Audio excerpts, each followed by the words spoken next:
Okey. Ini sebenarnya titik pampasan.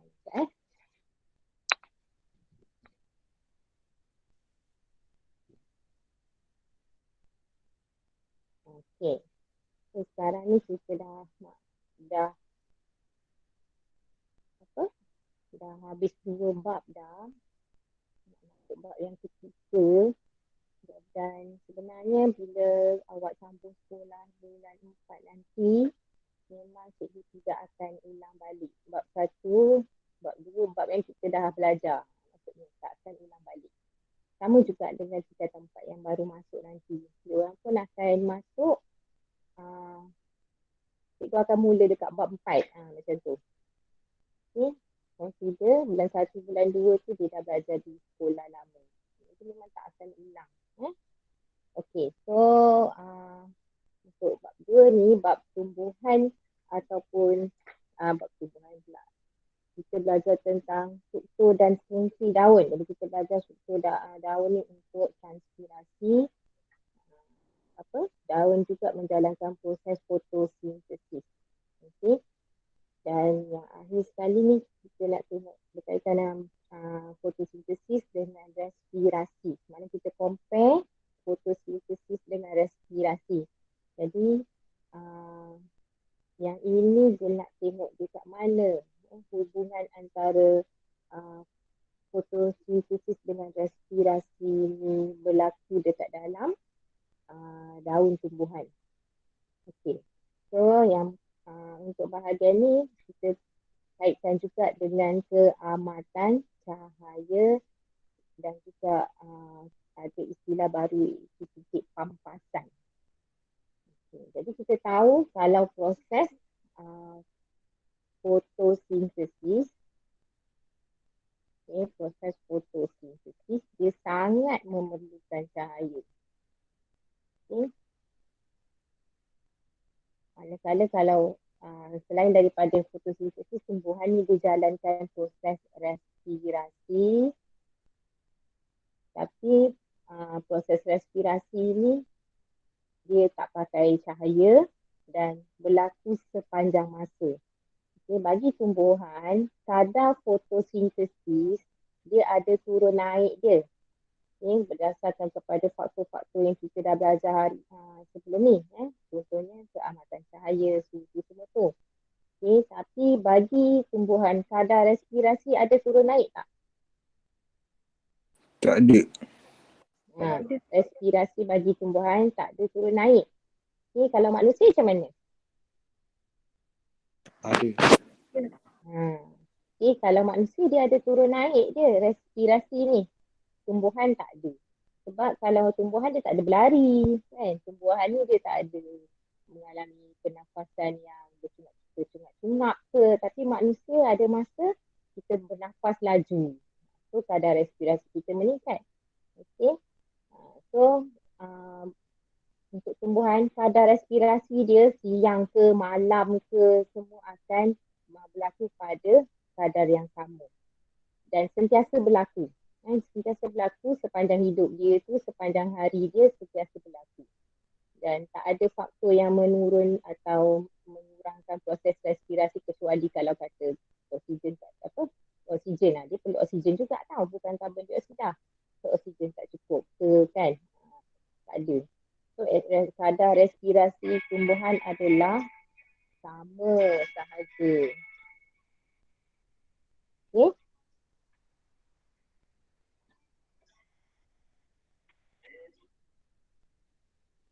Okay. So untuk respirasi sama, untuk fotosintesis kadar dia berbeza. Okey, jadi untuk fotosintesis ni bagi tumbuhan, kita mulakan dengan ni lah, contohnya permulaan hari kita bermula daripada waktu pagi ataupun pada waktu yang gelap lah, masa gelap. So yang tu kita nak kaitkan dengan keamatan cahaya dalam graf ni. Okey, graf pengambilan, tajuk graf ni ialah pengambilan ataupun pengambilan karbon dioksida melawan keamatan cahaya. Faksi Y, faksi Y ni ialah pengambilan karbon dioksida melawan keamatan cahaya. So, semakin ke kanan maksudnya keamatan cahaya ni semakin kita tambahkan. Jadi kita boleh kaitkan dengan kita punya uh, waktu jam kita tu lah. Contohnya bermula dengan pukul 6 pagi ke kan. Okay. Tapi waktu 6 pagi tu masih gelap lagi. Ataupun pada waktu 12 malam. 12 AM. Okay. Waktu pukul 12 malam, pukul 1 pagi, pukul 2 pagi, 3, 4, 5, 6. Kan waktu tu waktu yang tak ada sumber matahari lagi, sumber cahaya. Keamatan cahaya kita consider rendah. Okay. So kita kalau waktu tu daun tumbuhan ni okay, dia banyak jalankan respirasi berbanding fotosintesis. Sebab fotosintesis dia tak ada sumber cahaya kan. So kadarnya berkurang. Jadi lebih banyak respirasi berbanding fotosintesis. Jadi bila keadaan macam tu respirasi compared to fotosintesis maksudnya oksigen banyak disedut lah untuk respirasi. Kemudian karbon dioksida banyak dihasilkan. Okay, proses respirasi dihasilkan karbon dioksida. Okay. So karbon dioksida ni dihasilkan. Tak ada karbon dioksida digunakan untuk fotosintesis sangat. So maksudnya kan kalau kita belajar dekat dalam tajuk semalam tu tumbuhan ni dia ada hasilkan karbon dioksida untuk fotosintesis kan. Okay. Tapi dia juga guna oksigen untuk respirasi dekat equation yang semalam tu. Maksudnya karbon dioksida ni kalau kita tengok dekat sini pengambilan karbon dioksida berkurang maksudnya sebab tak ada fotosintesis dia tak adalah ambil karbon dioksida daripada luar. Okay, karbon dioksida daripada luar tu tak diambil. Maksudnya pengambilan daripada atmosfera. Okay, sebab apa? Sebab dia tak jalankan fotosintesis. So pengambilan karbon dioksida berkurang. Jadi kita tengok graf dia. Okay, kalau pukul 12 malam dekat sini lah kan. Tapi katalah menjelang kepada pukul 6 pagi, maksudnya kadar pengambilan oksida tadi semakin bertambah. So graf naik ni menunjukkan berlaku peningkatan. Nak panah lah peningkatan pengambilan gas karbon dioksida dari atmosfera. Okay, setakat ni boleh faham tak? Boleh. Ya, maksudnya dia memang mula-mula keadaan pengambilan karbon dioksida tu rendah, tapi kalau dah menjelang ke pukul 7 pagi dia semakin meningkat lah. Okay. So bila time tu masa tu semakin bertambah, keamatan cahaya lah kita ambil masa, keamatan cahaya semakin bertambah.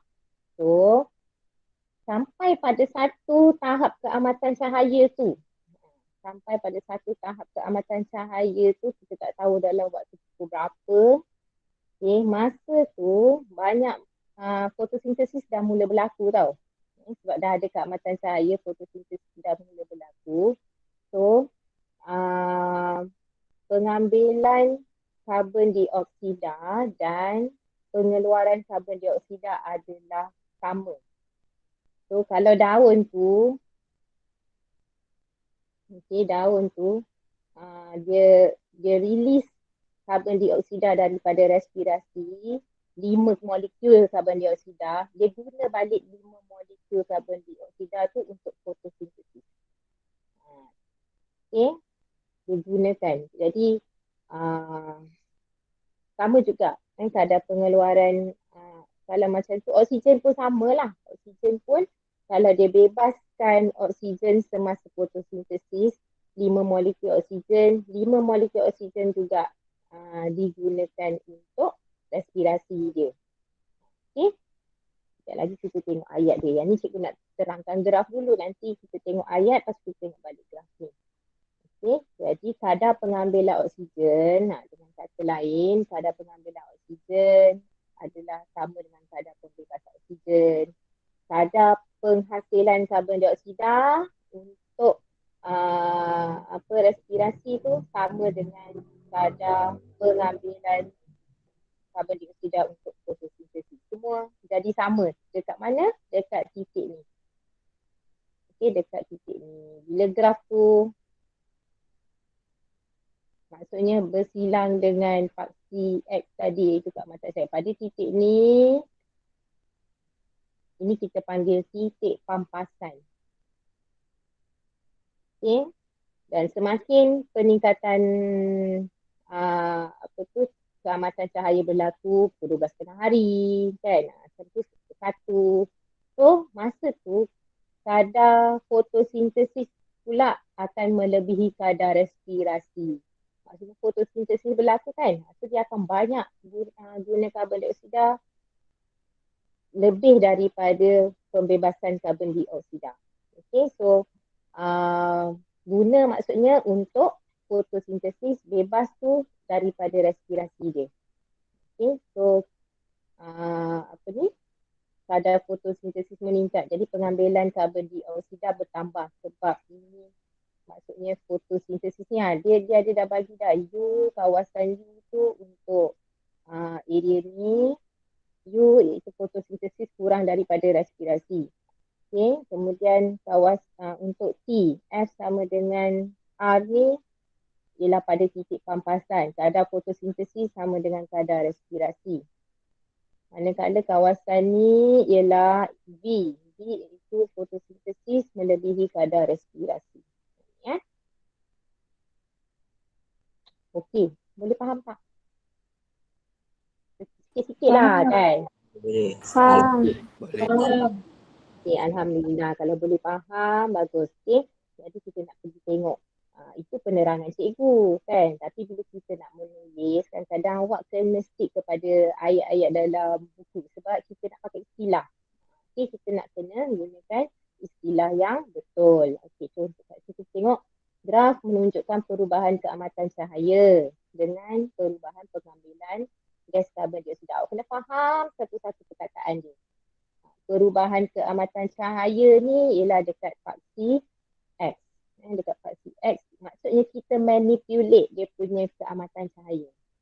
Okay, perubahan pengambilan gas karbon dioksida ni ialah faksi Y.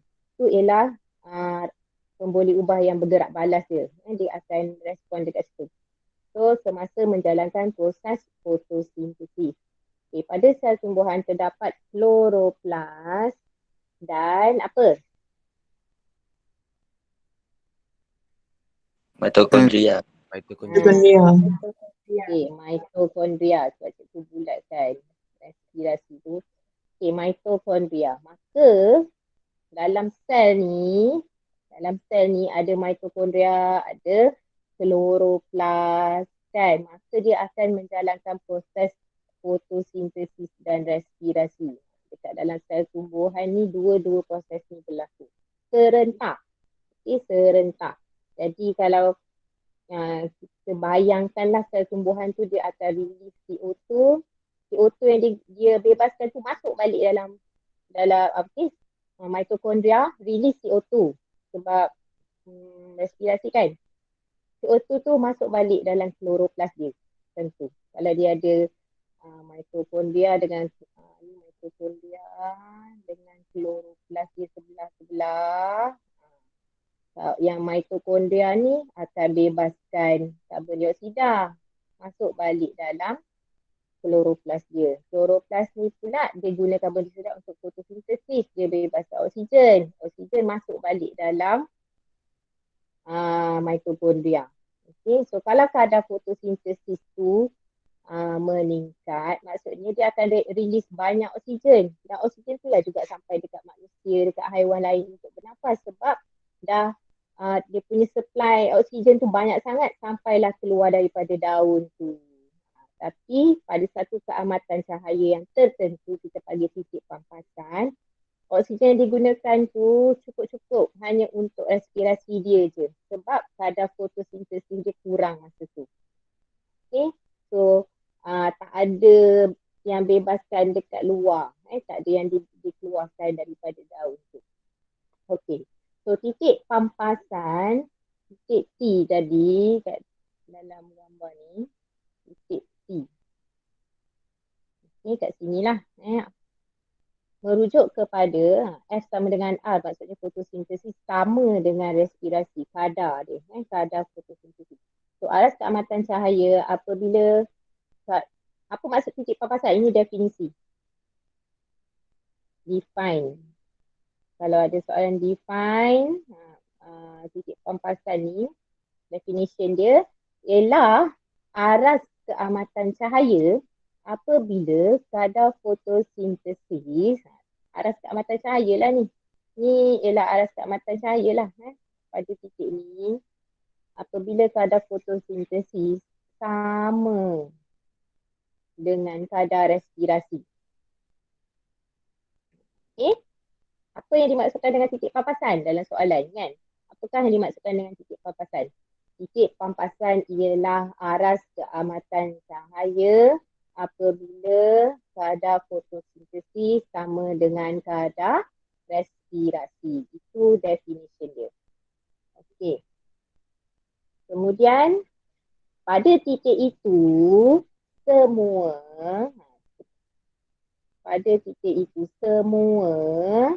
gas karbon dioksida yang dibebaskan oleh proses respirasi akan digunakan untuk proses fotosintesis. Semua tau. Semua. Okay, so respirasi menggunakan oksigen, hasilkan karbon dioksida. Okay, hasilkan 5 molekul karbon dioksida. Semua tu akan digunakan untuk fotosintesis. Manakala semua gas oksigen pada titik yang sama juga, okay, semua gas oksigen pada titik yang sama, titik pampasan tu, semua gas oksigen yang dibebaskan oleh proses fotosintesis akan digunakan untuk proses respirasi. Sebab tu dia bersilang tu. Dekat tempat bersilang tu. Bersilang tu menunjukkan kat sini ni pengambilan karbon dioksida dan pengambilan karbon dioksida dia zero. Okay. Dia tak ambil dekat luar. Dia ambil daripada sel dia sendiri. Okay. Dan kalau kita belajar fotosintesis hasilkan glukosa kan. Jadi glukosa yang dihasilkan dalam fotosintesis tu, semua glukosa yang dihasilkan dalam fotosintesis pada waktu keamatan cahaya itu digunakan untuk respirasi tumbuhan. Tak ada glukosa yang dijadikan simpanan sebab dia tak hasilkan glukosa yang banyak waktu tu. So, semuanya digunakan untuk respirasi pokok tu sahaja. Boleh? Boleh. Boleh. Okey, apakah yang akan berlaku pada U dan V? U ni dekat mana? U ni dekat sini. Okay, U dan V ni.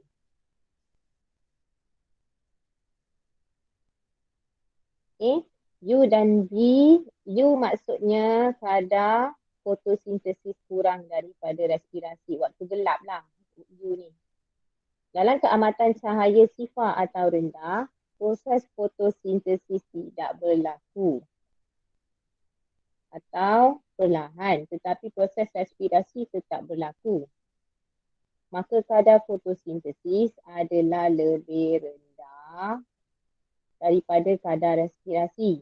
Jadi pengambilan gas karbon dioksida akan berkurang. Waktu malam, waktu pukul 2-3 pagi tu kadar fotosintesis dia rendah. Okay, jadi dia kurang ambil karbon dioksida daripada luar. Dia tak ambil karbon dioksida. daripada luar daun. Tapi bila keamatan cahaya meningkat pada waktu siang hari, kadar fotosintesis turut meningkat. Ini maksudnya grafik naik lah. Karbon dioksida yang dibebaskan semasa respirasi akan digunakan untuk fotosintesis dan dibebaskan ke atmosfera. Okay. So, pada masa sama, oksigen yang diperlukan untuk respirasi diperolehi daripada proses fotosintesis dan juga atmosfera. Oksigen tu diperlukan daripada luar. Kadar penggunaan glukosa semasa respirasi melebihi kadar penghasilan glukosa semasa fotosintesis. Maka keadaan ini dikatakan rugi bersih dalam glukosa. Sebab dia tak hasilkan glukosa yang berlebihan. Kadar penggunaan glukosa. Dia guna banyak glukosa. Melebihi kadar penghasilan glukosa. Guna banyak glukosa melebihi kadar penghasilan glukosa. Okey. So itu adalah pada titik U, iaitu dalam keadaan gelap yang tak ada cahaya, kita respirasi yang lebih banyak berlaku. Fotosintesis kurang. Okay, so kalau awak diberi soalan macam ni, apa yang awak nak kena? Ni ialah keyword dia contohnya. Okay, so sama ada fotosintesis dengan respirasi lah, awak kena compare. So kita nak tengok kadar fotosintesis, kadar respirasi dan juga ni kadar penggunaan glukosa ni. Penggunaan dan penghasilan glukosa. Okay, so awak ingat keyword ni nanti boleh huraikan. Okay, kemudian dia naik sampai dekat titik pampasan lah. Kadar fotosintesis ni meningkat bila cahaya semakin bertambah. Kemudian dia lalu titik pampasan, lepas tu selepas titik pampasan pula. Lepas titik pampasan, graf dah melebihi titik pampasan tadi. Masa tu keamatan cahaya dah tinggi. So kadar fotosintesis sekarang lebih tinggi daripada kadar respirasi. Jadi pengambilan karbon dioksida akan pengambilan karbon dioksida akan meningkatlah sebab fotosintesis.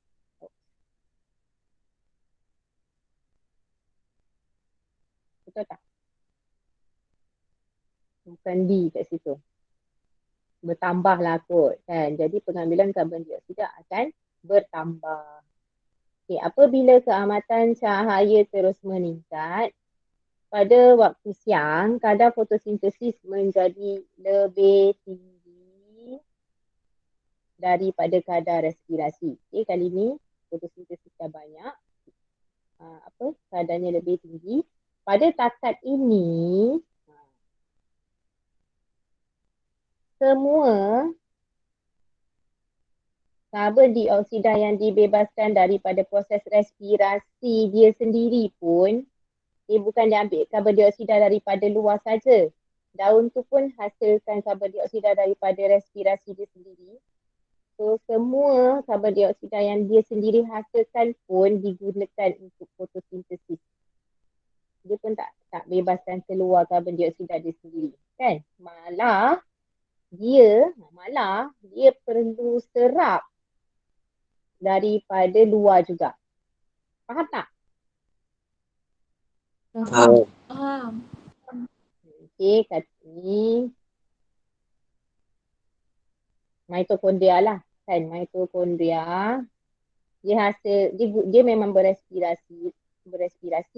Dia hasilkan karbon dioksida. Dia guna oksigen. Dia hasilkan karbon dioksida.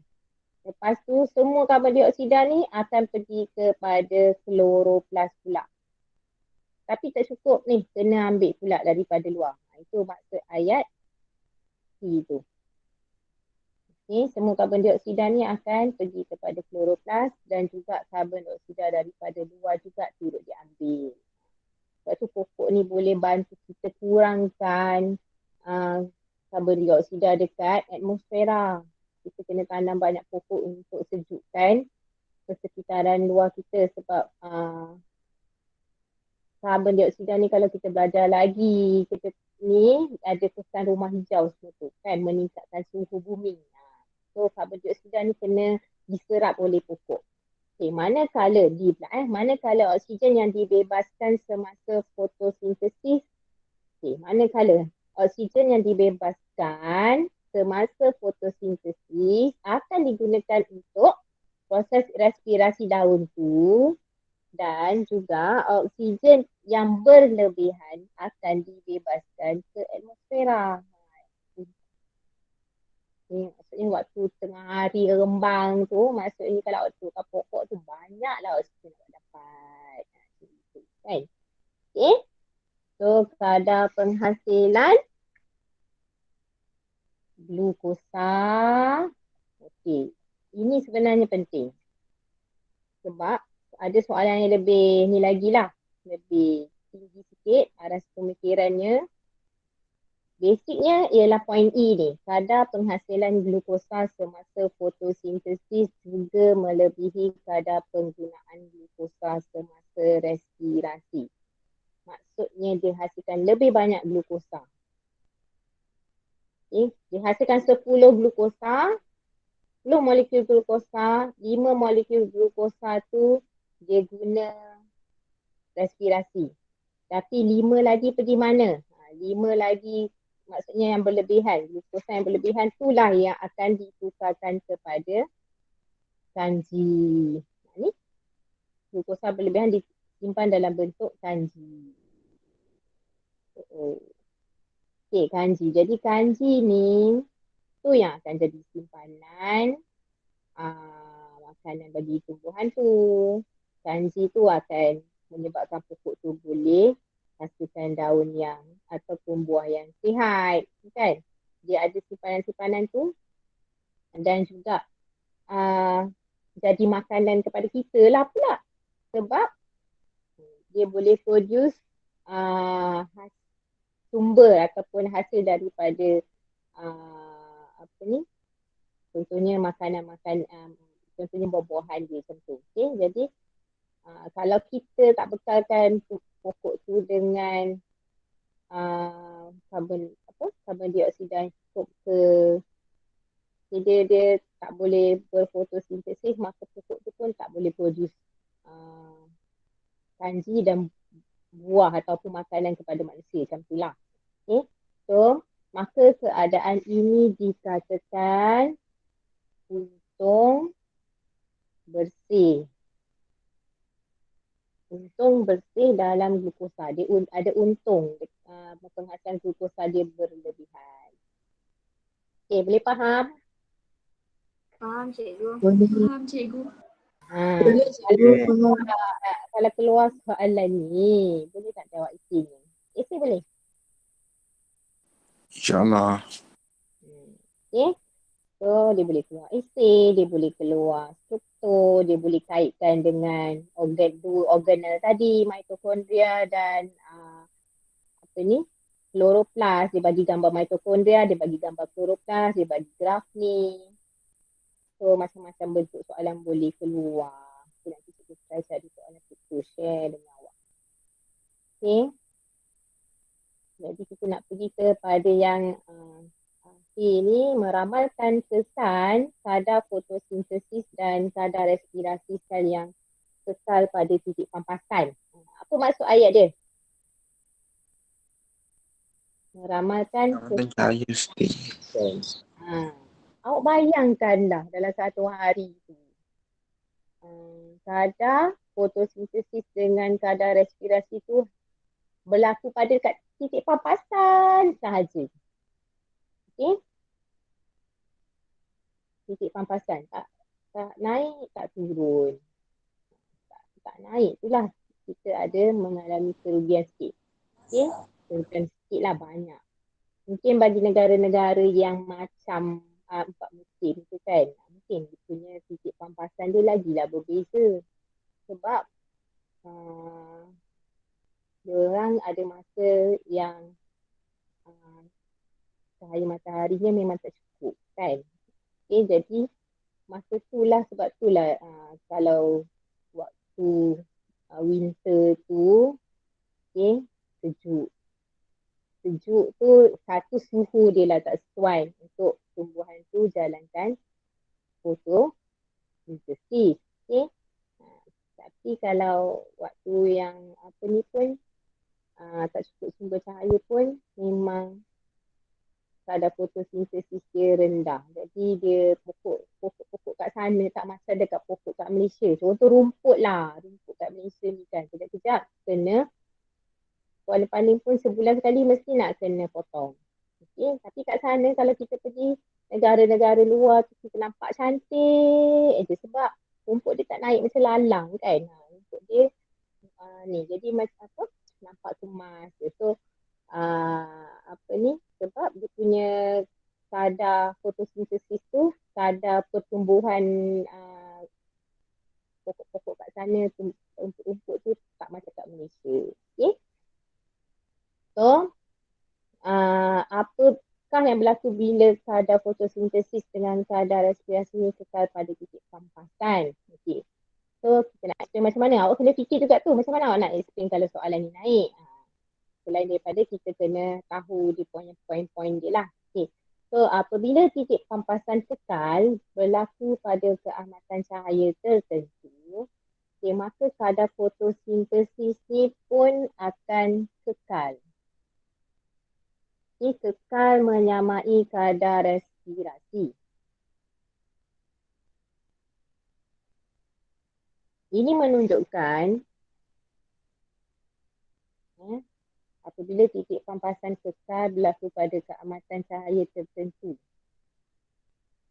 Satu level keamatan cahaya tu kat situ je. So kadar fotosintesis. Okay, maksudnya fotosintesis sama dengan respirasi lah. F sama dengan R. Okay, ini menunjukkan tak adalah pertukaran gas kan. Sebab dua organel tadi, mitokondria dan kloroplas tadi, contohnya mitokondria ni, kau bagi kat aku 5, aku pun bagi kat kau 5 juga. Macam tu je.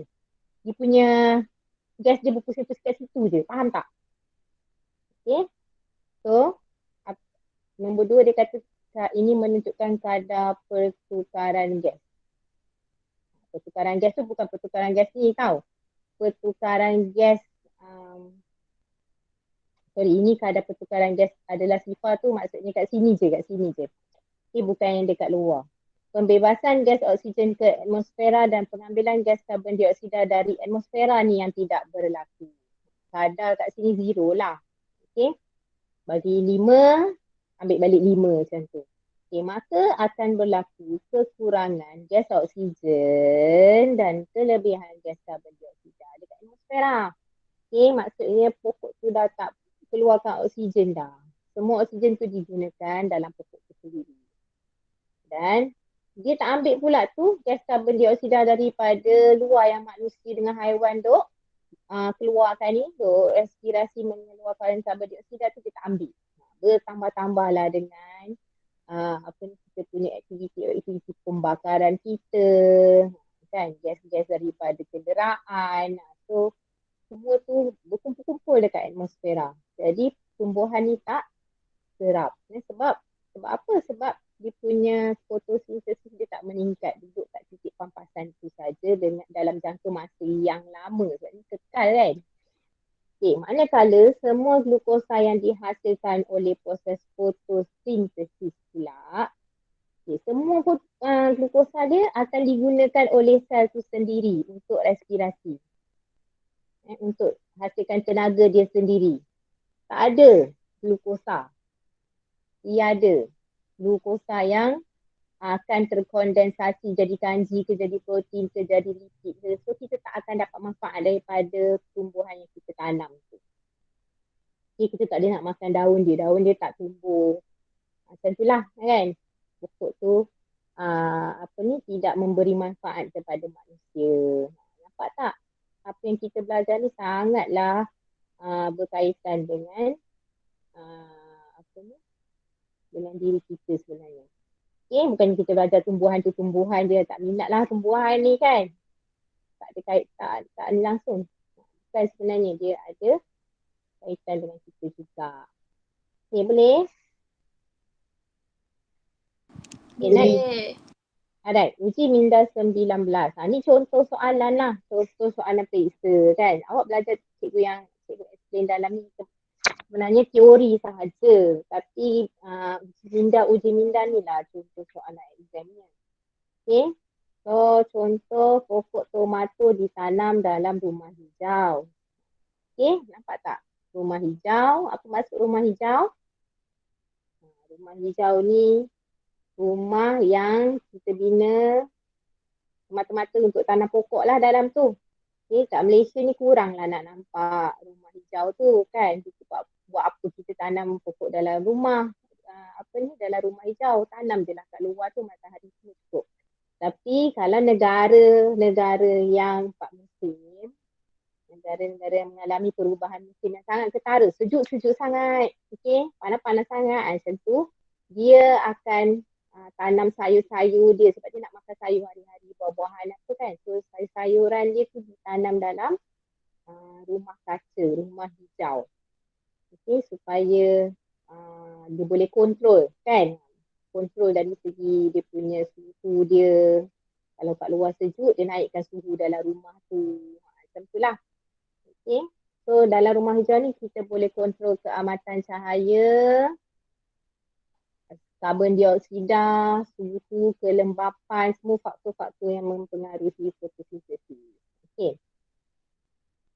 So rumah hijau di mana keamatan cahaya itu dikawal pada arah optimum sepanjang hari bagi meningkatkan penghasilan buah tomato. Bukan buah tomata, tomato.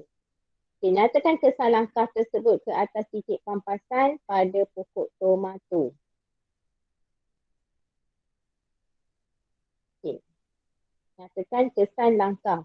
Kita kekalkan keamatan cahaya yang optimum. Ke atas titik pampasan pada pokok tomato dan terangkan bagaimana ianya boleh meningkatkan hasil ladang dalam rumah hijau. Okey, soalan cikgu. Kalau kita tanam sayur dalam rumah hijau ni, pokok tomato dalam rumah hijau, kita bekalkan keamatan cahaya yang optimum sepanjang hari, apa yang berlaku pada titik pampasan pokok tu?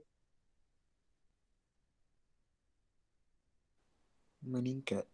Untung glukosa. Salah.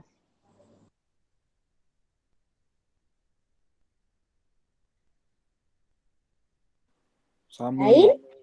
je. Sama je. Fikir lagi. Fikir lagi. Kalau kita bekalkan cahaya yang optimum sepanjang hari, apa berlaku dekat titik pampasan tu? Tak ada. Tak ada. Yang ada titik pampasan. Sebab, apa maksud optimum? Optimum ni maksudnya yang cukup dan tinggi. Faham tak? Dia cukup dan tinggi. Dah kadang-kadang kita guna perkataan maksimum lah, tapi perkataan optimum ni menunjukkan dia tak kurang dan tak lebih. Dia paling cukup. Paling sesuai lah untuk pokok tu dan sepanjang hari. Sepanjang hari, malam pun ada keamatan cahaya yang optimum juga. Kalau normally kat sekitaran kita kita panggil secara naturalnya malam gelap kan, tak adalah sumber cahaya. So yang ini tak, dia sepanjang-panjang hari dia pasang lampu macam tu. So tak adalah titik pampasan tu, faham tak? Tak. Faham. Tak faham. Tak faham. Tak adalah sebab kan kita belajar tadi titik pampasan tu maksudnya respirasi sama dengan fotosintesis. Kan? Tapi maksud kali ni duduk dalam rumah hijau ni maksudnya fotosintesis dia sentiasa melebihi kadar respirasi. Okay? Boleh tak siapa yang tak faham? Keamatan cahaya dia banyak ke? Ya. Oh. Ni keamatan cahaya dikawal pada aras optimum ni maksudnya keamatan cahaya dia sentiasa dibekalkan. Macam yang kita belajar titik pampasan tadi, keamatan cahaya dia tu bermula daripada kosong, tak ada kan.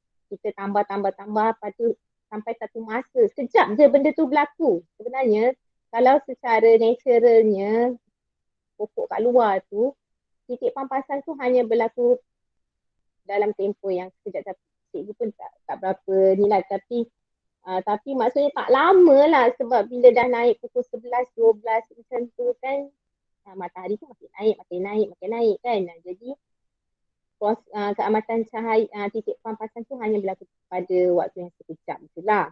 Tapi kalau dalam rumah hijau ni kita daripada hari-hari, daripada pagi sampai ke malam kita bekalkan lampu kat dia sentiasa boleh berfotosintesis.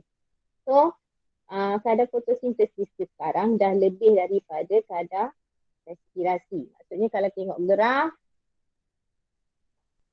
kat sini sentiasa dekat kawasan ni sahaja. Ataupun mungkin dekat sini je lah. Yang level tinggi ni.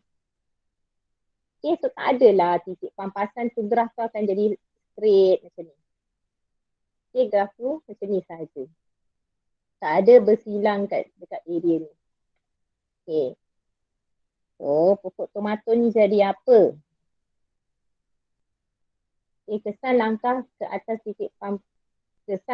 tersebut ke atas titik pampasan pada pokok tomato dan terangkan bagaimana ianya boleh meningkatkan. Ni ada dua soalan ni.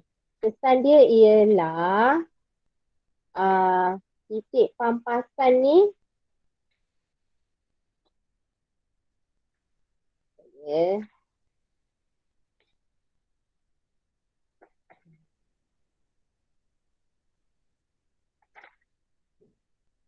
tidak akan berlaku. Okay, T1 dalam rumah hijau di mana keamatan cahaya optimum titik pampasan tidak akan berlaku. T1. Okay, dalam rumah hijau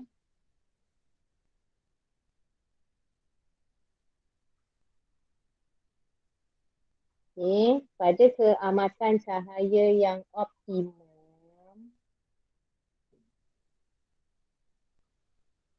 pada keamatan cahaya optimum. Perkataan optimum ni sebenarnya tak sama dengan maksimum tau. Titik pampasan titik pampasan tidak akan berlaku. Tiada titik pampasan macam tu.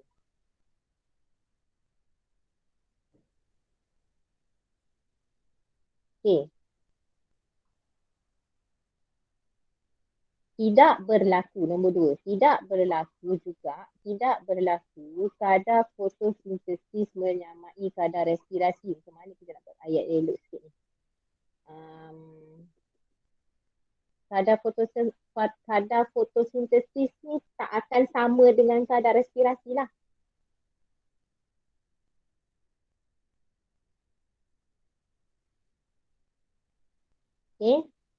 Kadar fotosintesis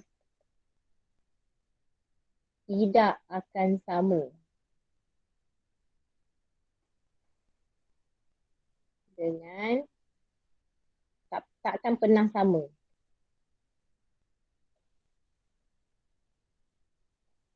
Ketiga, kadar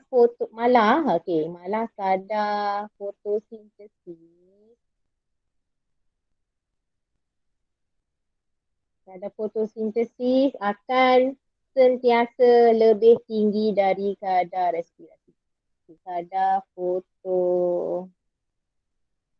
Boleh nampak ke tulisan cikgu? Nampak. Sentiasa lebih. Ini cikgu buat tanda lebih. Lebih daripada kadar respirasi.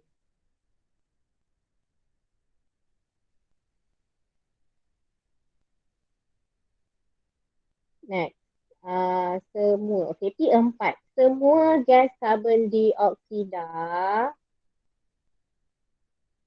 semua CO2 yang dibebaskan semasa respirasi akan diserap oleh tumbuhan.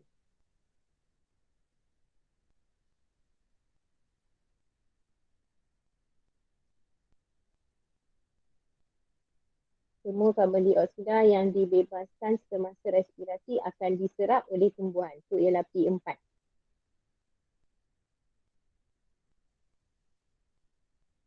Boleh? Boleh. Okay. P5, cikgu tak tulis dah. Tulisan buruk sangatlah menyampah. Okay, P5, karbon dioksida juga diserap. So, kena sentiasa ingat ni, jangan confuse. Sentiasa ingat waktu ni kadar fotosintesis dia lebih tinggi dari kadar respirasi. Jadi lebih banyak karbon dioksida diserap. Karbon dioksida juga diserap dari persekitaran. So, ini cerita pasal rumah hijau tadi kan? Maksudnya, iaitu dalam rumah hijau tu. Karbon dioksida juga diserap dari persekitaran, iaitu dalam rumah hijau. Okey. Boleh? Boleh. Boleh. Rumah hijau. Rumah hijau ni selalunya kita bina dengan kaca. Kaca tu sebab selain daripada lampu kat dalam ni, kalau siang kita pakai cahaya matahari lah. Okay.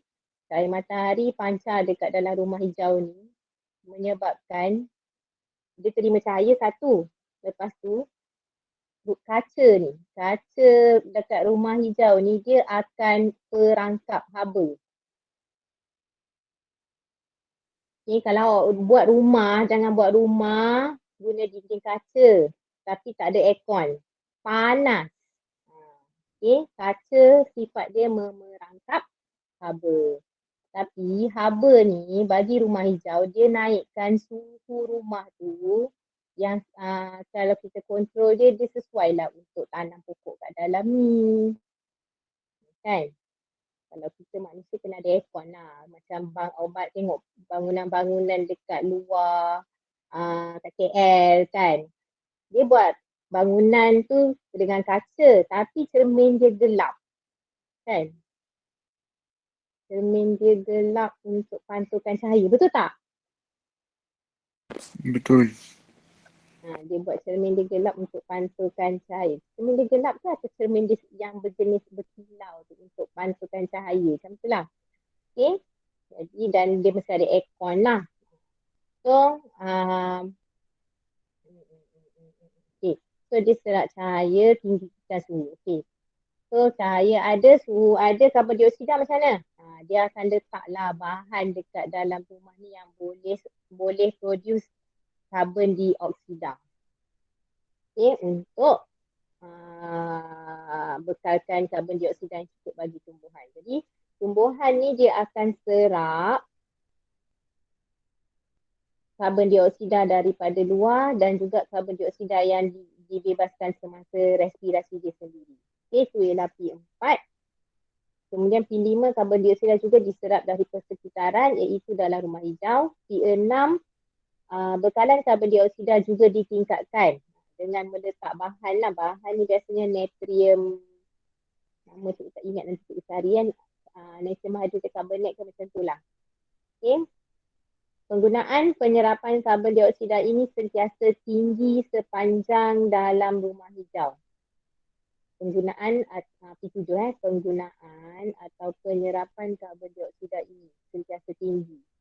Maksudnya pokok tu banyak guna. Sentiasa guna karbon dioksida dalam rumah hijau. So, kadar P8 pula, maka kadar pembinaan glukosa lebih tinggi. Maka kadar pembinaan glukosa lebih tinggi dari kadar pengoksidaan glukosa. Ialah P8 Maka kadar pembinaan dia banyak buat glukosa lebih tinggi, melebihi dari kadar pengoksidaan.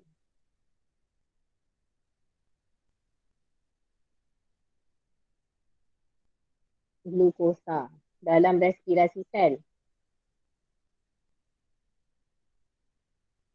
So, banyak menghasilkan glukosa daripada guna glukosa. Respirasi dia guna glukosa juga tahu, jangan lupa bukan oksigen je. Dia macam manusia lah, manusia respirasi ada oksigen, ada glukosa baru boleh hasilkan tenaga. Tumbuhan pun sama juga. Okey, dia guna juga glukosa dia sendiri. So, glukosa ni akan dikondensasikan kepada kanji. Okey. Glukosa dikondensasikan kepada kanji kita tahu. Tapi kita kena tahu juga tumbuhan ni dia ada juga dia punya lipid dan protein. Protein tumbuhan. Contohnya kalau kita makan kacang. Kacang tu ada protein. So, dia buat kacang tu selain daripada dia simpan kanji, maksudnya glukosa ni juga digunakan untuk hasilkan lipid. Lipid tahulah kan. Memang sifat dia sama dengan kanji untuk bekalkan tenaga. Protein pun sama juga. Dia guna glukosa juga sebagai bahan mentah dia lah untuk bina protein. Okay, so kanji, lipid dan protein ni lebih banyak menyebabkan hasil ladang tu meningkat. Menyebabkan hasil ladang, hasil rumah hijau lah macam tu. Ini soalan tentang rumah hijau dia. Okay. Alright. Cikgu. Ya, saya. P7 saya tak dapat. Okay, P7.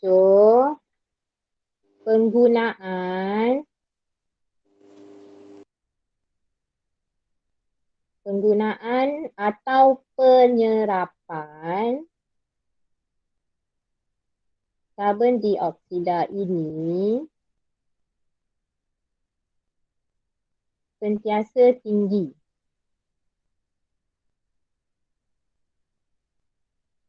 Sepanjang dalam rumah hijau.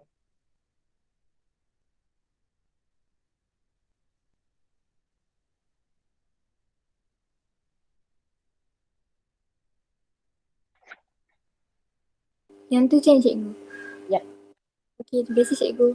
Sama.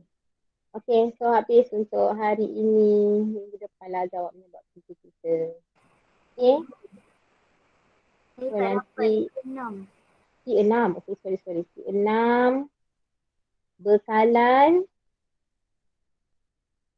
Bekalan karbon dioksida